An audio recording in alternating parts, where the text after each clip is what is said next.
Isang mapagpalang araw po ng Biyernes, August 15, 2025. Kabayan, meron tayong pinaka-latest na weather update sa lagay ng ating panahon. Pero kung bago ka lang, please, huwag kakalimutan muna na mag-like and subscribe.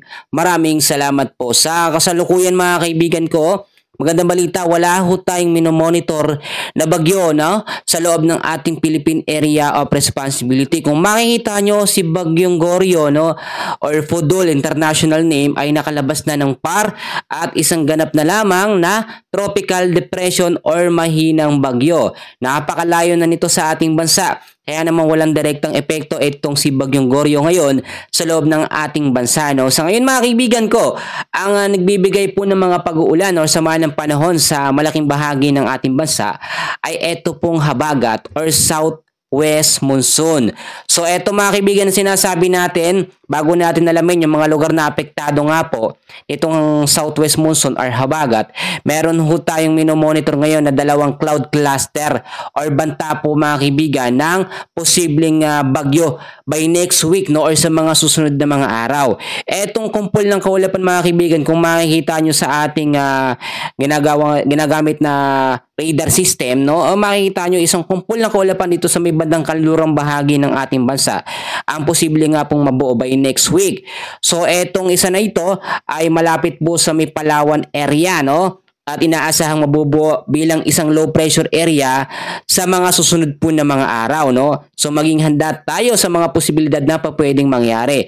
Ang isang cloud cluster naman mga kaibigan or kumpol ng kaulapan na posibleng low pressure area hanggang sa maging bagyo ay nandito sa may bandang kanlurang bahagi o silangang bahagi ng ating bansa, malapit po sa may Bicol region. Ito naman mga kaibigan ay possible maging isang ganap na bagyo by sa mga susunod na mga araw or this weekend. So maging handa po tayo sa mga posibilidad na pwede pong mangyari. So ngayon naman mga kaibigan, balikan natin yung mga lugar na apektado ngayon ng habagat or southwest monsoon.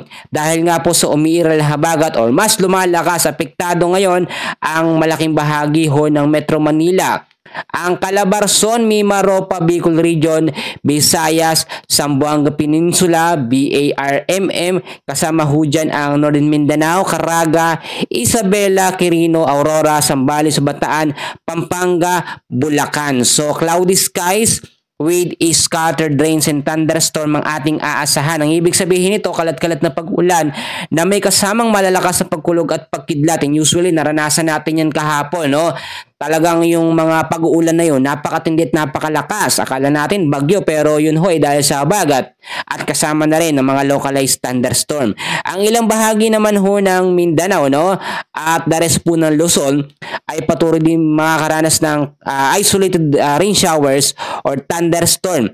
Lalong-lalo na sa gabi. Dahil nga po mga kaibigan sa southwest monsoon, kasama na rin ang banta ng mga localized thunderstorm. Mga kaibigan, ipapaalala ko sa inyo na ang mabubuo pong bagyo na panibago ay tatawagin pong waning at isang. So yung mga bagyo na yun, dalawang bagyo na yun mga kaibigan, hindi po nakikita ng kategory bilang magiging malakas na bagyo. Eto nga pong si Bagyong Goryo, alam naman natin na reach niya yung kanyang pinakamalakas as a typhoon category. Etong dalawang banta ng panibagong bagyo na mabubuo by next week or this weekend ay hindi nakikita na potential na magiging super typhoon.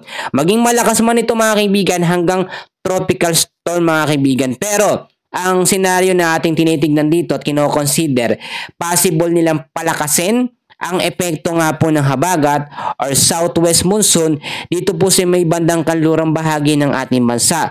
So yung kanlurang bahagi ng ating bansa ay patuloy pa rin na makakaranas ng maulap na kalangitan. Ang monsoon break natin ay natapos na nung mga nakaraang linggo pa yan. So tuloy-tuloy na ngayon ang pagpapaulan ng habagat. Makakaranas naman tayo ng magandang panahon sa umaga mga kaibigan hanggang sa tanghali. Minsan sobrang init pa mga kaibigan, hindi ho yun monsoon break. Pagdating ng Mamayang hapon, asahan nyo, no?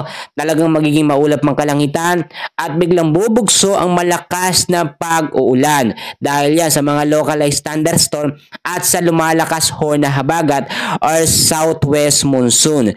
Sa ngayon mga kaibigan, mga kababayan ko, yan muna ang pinaka-latest update natin sa lagay ng ating panahon. And please, wag na wag kakalimutan mag-like and subscribe for more weather updates. Maraming salamat.